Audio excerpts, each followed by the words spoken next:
यावर चला. बघा मित्रांनो, मोडा मासा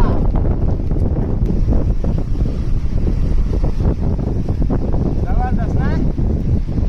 वडे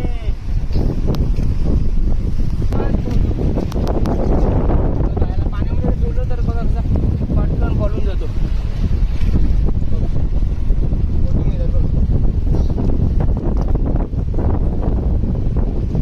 भारी भारी.